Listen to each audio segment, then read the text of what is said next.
first night we heard her crying, I thought someone was dying just beyond the trees. By the fifth night, I knew whatever was out there didn't want to be found. My wife, Lena, and I live on the edge of a state forest in northern Washington.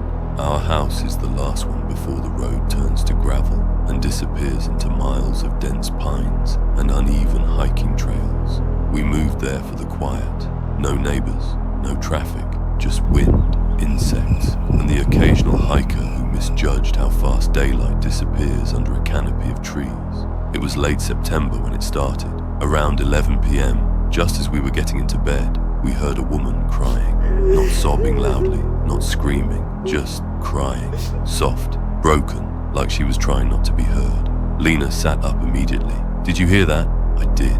It sounded like it was coming from the tree line behind our backyard, maybe 50 yards away, close enough that it raised the hair on my arms. We turned off the bedroom light and went to the window.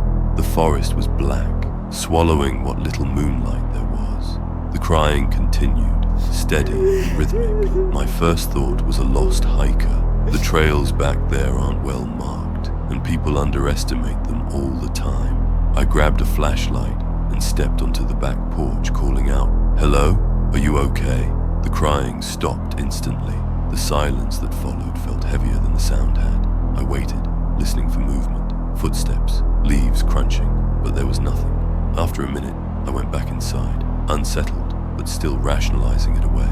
Maybe she heard me and froze. Maybe she moved deeper into the woods. The next night, it happened again. Same time, same crying, same place, or at least I thought so.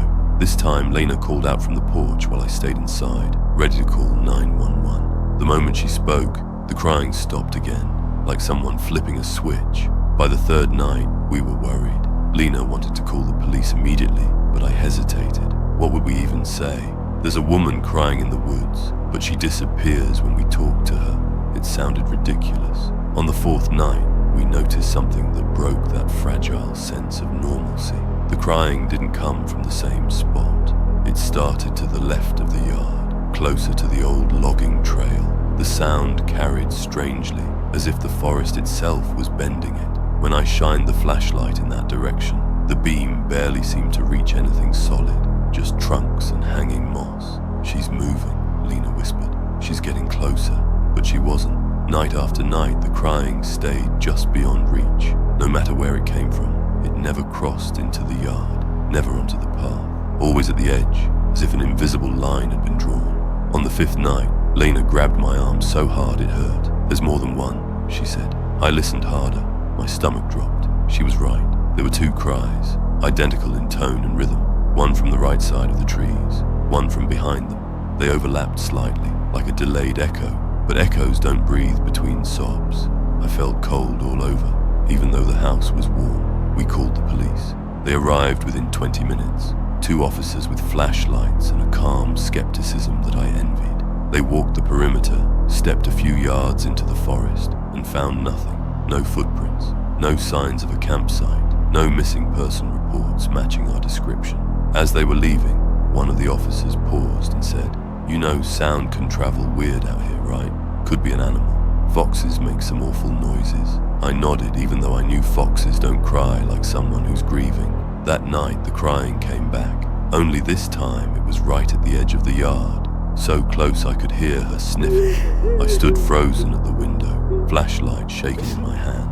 The beam illuminated the first row of trees, and nothing else. No figure, no movement, just the sound of a woman crying, no more than 20 feet away. Then, from deeper in the forest, the crying started again. Same voice, same pain, 2 places, same moment.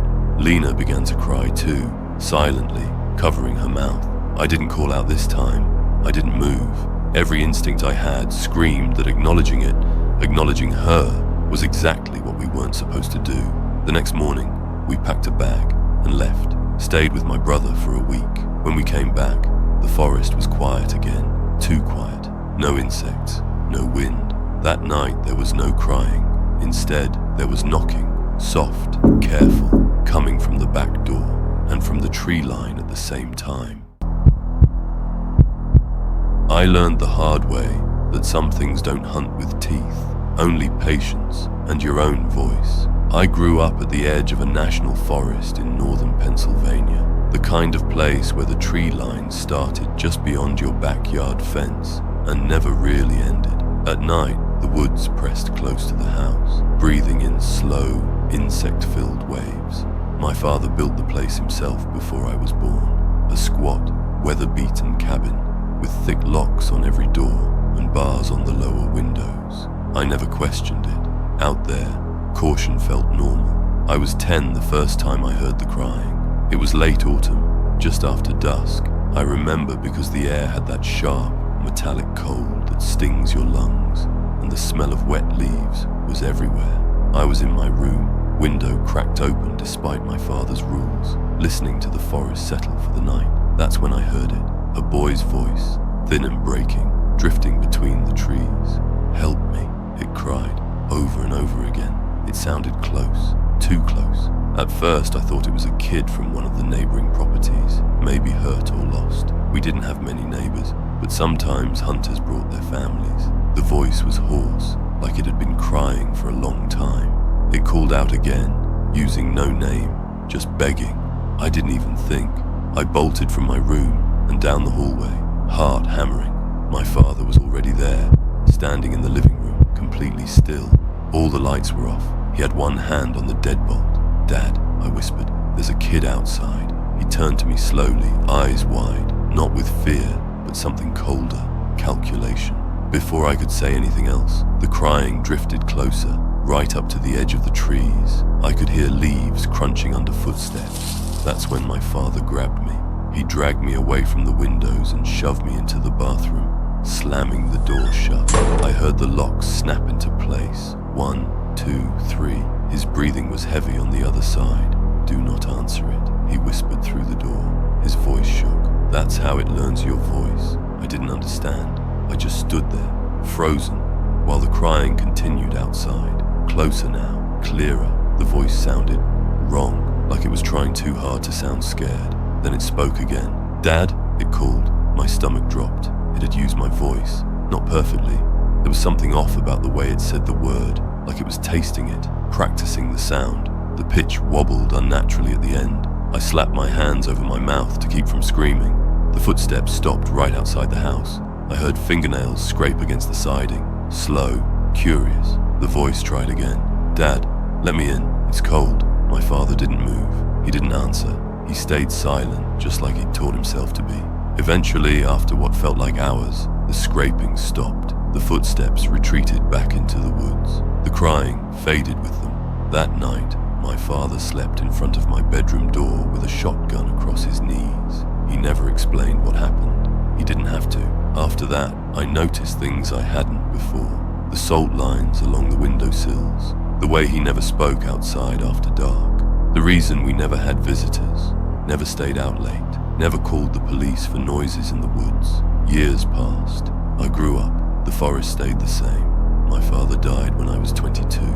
Heart attack. I inherited the house. I didn't plan on staying long, just long enough to sell it. But the first night back, as I lay in my old bed, listening to the wind snake through the trees, I remembered the crying. I told myself it was just a memory. Then I heard it again, a child's voice, weaker this time, familiar. "Help me."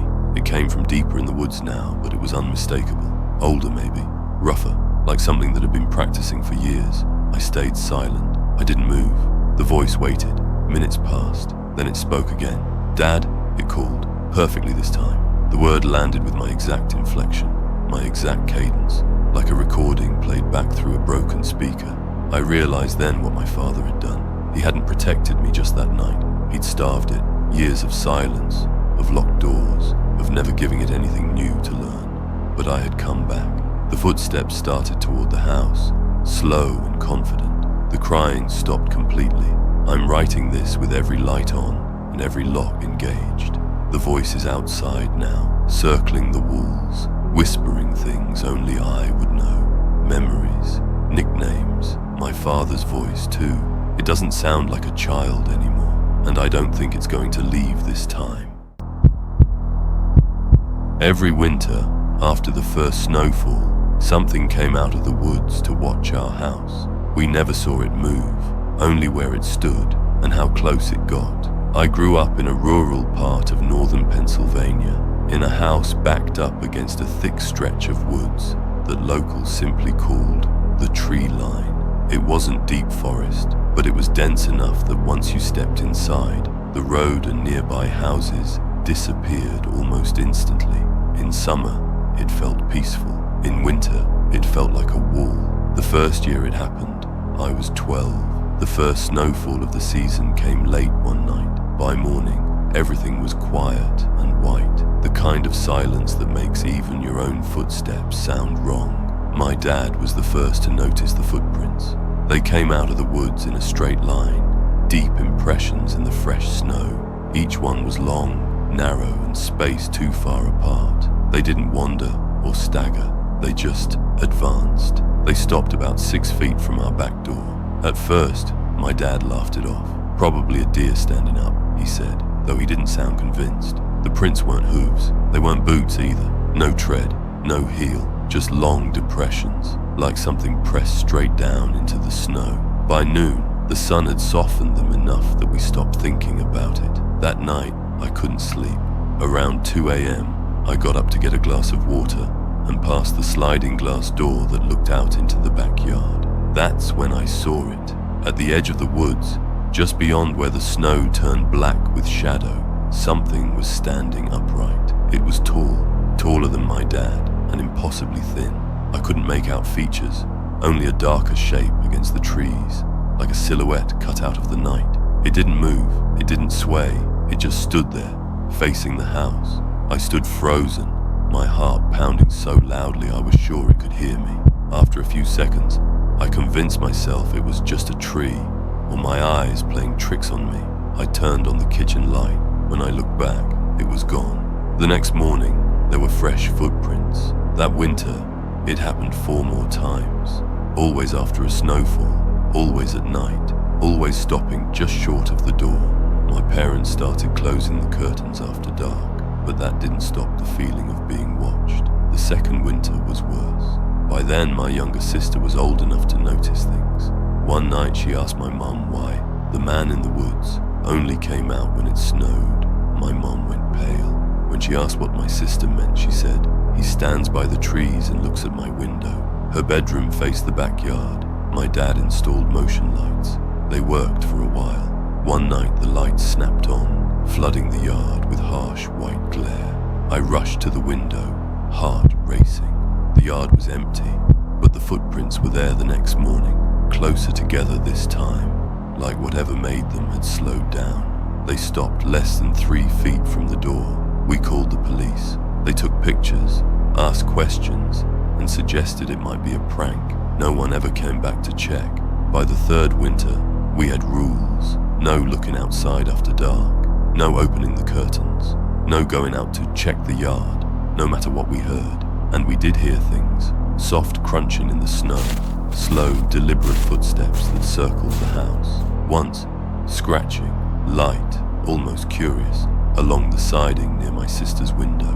When my dad ran outside with a flashlight, there was nothing there, just tracks leading back to the woods. The last winter we lived there, the snowfall came early. I was 17, old enough to know fear when I felt it settle into my bones. That night I broke the rules. I woke up around 3 a.m. to the motion light clicking on. Against my better judgment, I crept downstairs and peeked through a narrow gap in the curtain. It was closer than ever. It stood just beyond the reach of the light, its outline clearer now. Its limbs were too long, hanging almost to its knees. Its head was tilted slightly, as if it were studying the house, studying me. I don't know how long I stared. Seconds felt like hours. Then, very slowly, it took a step forward. The motion light flicked off. I ran upstairs and didn't come down until morning. In the daylight, the footprints were different. They didn't stop at the door. They circled the house, every window, every wall, and then they went back into the woods. We moved that spring. I'm in my 30s now. I live nowhere near the woods, but every winter, after the first snowfall, I check my back door before I go to bed. So far, there haven't been any footprints, but sometimes, when the night is quiet and the snow is fresh, I swear I can feel something, standing just beyond the light, waiting for me to look.